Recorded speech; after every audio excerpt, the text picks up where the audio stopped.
نئی صبح audio column service میں خوش آمدید۔ روزنامہ جنگ سے کالم پیش ہے، فکری بگاڑ کی طرف توجہ دیں۔ کالم نگار ہیں پیر فاروق بہاءالحق شاہ اور آواز ہے نادیہ صبا کی۔ اگر آپ نئی صبح کی آڈیو لائبریری سے مستفید ہونا چاہتے ہیں یا پھر ہمارے ساتھ والنٹیئر کرنا چاہتے ہیں تو وزٹ کیجیے ہماری ویب سائٹ www.naisubah.org naisuba8.org۔ یہ حقیقت تسلیم کرنے کے سوا کوئی چارہ نہیں کہ دہشت گردوں کا مقابلہ صرف سیکیورٹی اقدامات سے ممکن نہیں، بلکہ فکری محاذ پر بھی ایک ایسے ایکشن پلان کی ضرورت ہے جس پر اس کی روح کے مطابق عمل کیا جائے۔ نیشنل ایکشن پلان کی طرح فکر کی درستی کے لیے بھی ایک ایسے ضابطے کی تیاری کی ضرورت ہے جو نوجوان کو درست سمت کی جانب متوجہ کر سکے۔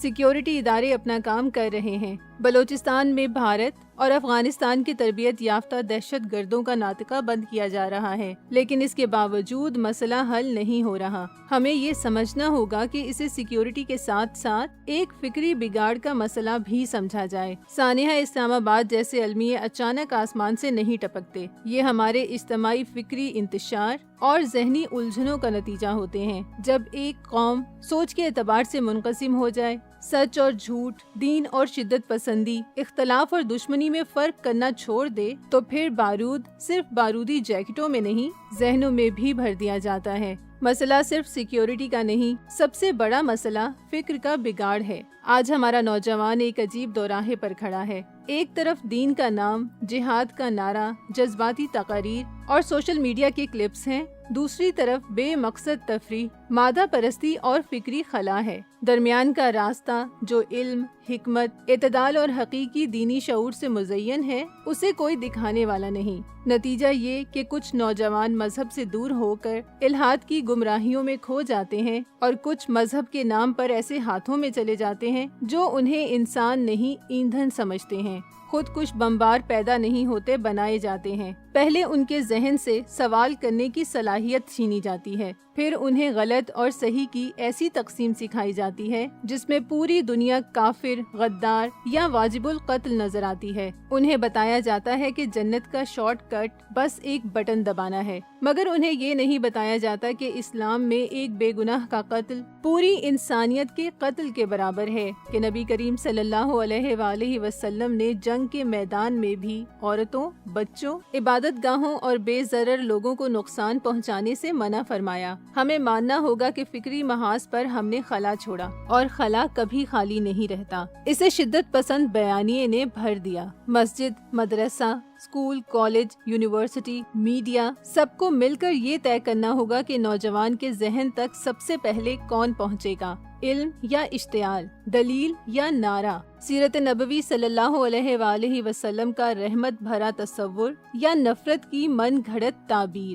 نوجوان کو صرف یہ کہنا کافی نہیں کہ شدت پسندی غلط ہے، اسے یہ بھی بتانا ہوگا کہ صحیح کیا ہے۔ اسے ایسا دین دکھانا ہوگا جو صرف سزاؤں اور جنگوں کا نہیں، بلکہ اخلاق، عدل، خدمت خلق، برداشت اور تعمیر کا دین ہے۔ ہمیں اسے یہ شعور دینا ہوگا کہ اختلاف دشمنی نہیں ہوتا، اور انسانی جان کی حرمت اسلامی اصولوں میں بنیادی حیثیت رکھتی ہے۔ تعلیمی نصاب میں تنقیدی سوچ کو جگہ دینا وقت کی ضرورت ہے۔ ایسا نوجوان جو سوال کرنا جانتا ہو، وہ ہر جذباتی ویڈیو یا ادھوری بات کے جال میں نہیں پھنستا۔ اس کے ساتھ ساتھ دینی تعلیم کو بھی محض رسمی نہ رکھا جائے، بلکہ سیرت نبوی صلی اللہ علیہ وآلہ وسلم کو عملی اخلاق کے نمونے کے طور پر پڑھایا جائے۔ جیسے آپ صلی اللہ علیہ وآلہ وسلم نے دشمنوں کو معاف کیا، طائف کے پتھر کھا کر بھی بد دعا نہ دی، مکہ فتح کیا تو انتقام نہیں لیا۔ خاندان کا کردار بھی کلیدی ہے۔ ٹوٹے ہوئے گھر، عدم توجہ، جذباتی محرومی نوجوان کو ایسے گروہوں کے لیے آسان شکار بنا دیتی ہے جو اسے مقصد دینے کا دعویٰ کرتے ہیں۔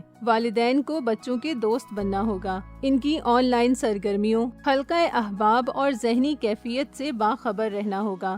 صرف معاشی کفالت کافی نہیں، فکری اور جذباتی رہنمائی بھی ضروری ہے۔ علماء اور خطبہ پر بھی بھاری ذمہ داری ہے۔ ممبر اگر تقسیم، تکفیر اور اشتعال کا ذریعہ بنے گا تو معاشرہ کیسے بچے گا؟ ممبر سے یہ واضح پیغام جانا چاہیے کہ خودکش حملہ اسلام نہیں فساد ہے، بے گناہوں کا قتل جہاد نہیں بغاوت ہے، ریاستی نظم کو چیلنج کرنا شریعت نہیں فتنہ ہے۔ جب یہ آواز مسلسل متحد اور دلیل کے ساتھ اٹھے گی تو گمراہ بیانیے کمزور پڑیں گے۔ ریاست کو بھی صرف بندوق سے نہیں بیانیے سے لڑنا ہوگا۔ ایسے عناصر جو ماضی میں خودکش بمباروں کے حمایتی رہے، ان کی سرپرستی کرنے کی بجائے ان اداروں کی طرف رجوع کرنا ہوگا جو صوفیہ کی فکر کے وارث ہیں، جنہوں نے ہمیشہ امن اور انسانیت کے اکرام کی بات کی ہے۔ خانقاہیں اور علمی شناخت رکھنے والی درگاہیں خودکش فکر کو شکست دے سکتی ہیں۔ اس کے ساتھ ساتھ نوجوانوں کے لیے مثبت سرگرمیاں، ہنر، روزگار،